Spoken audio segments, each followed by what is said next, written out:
Now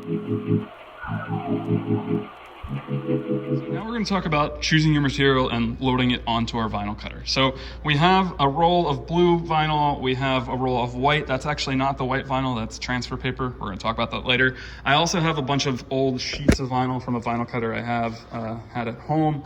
I'm trying to get a new one soon, but I don't need that material anymore. What I've done is I've taken one of those sheets and I've cut it into a nice clean piece.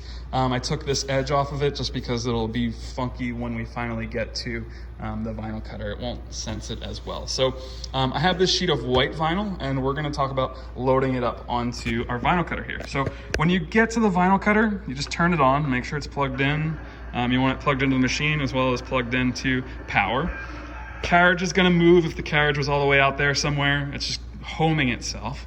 And then on this display right here, it's gonna ask you, what do you wanna load? Do you wanna load a roll? So we could put a roll on these bearings here, these two tubes here.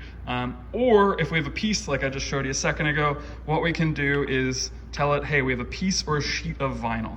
Reason we're telling it we have a piece, that carriage right there has like a IR LED in it, like a remote control for your TV.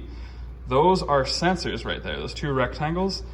This will actually sense the size of this sheet of vinyl. So I'm gonna grab this sheet of vinyl and we're gonna kind of tuck it in between the knurled roller and the pinch rollers, these little black things right here. The knurled roller's down here, it has a little texture to it. And the first thing I wanna do, I wanna make sure that I have the roller set up on either side of the sheet. So that's about a foot distance right there. And each roller needs to be on one of these white boxes. That's critical. If it's not, the vinyl cutter's actually not gonna load anything. The second thing we're gonna do is I'm actually gonna load up the material so it's aligned with this guideline on this side as best as I can while I'm holding a camera, and also on this side. Once I have those two, I can pull this lever towards me.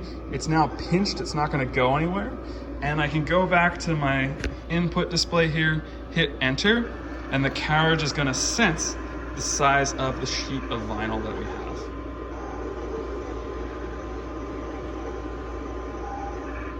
Cool, so now it's set up here, and in the next couple of videos I'm gonna show you how to set the origin if you need to do that, as well as how to actually print from the computer to get the vinyl cutter running.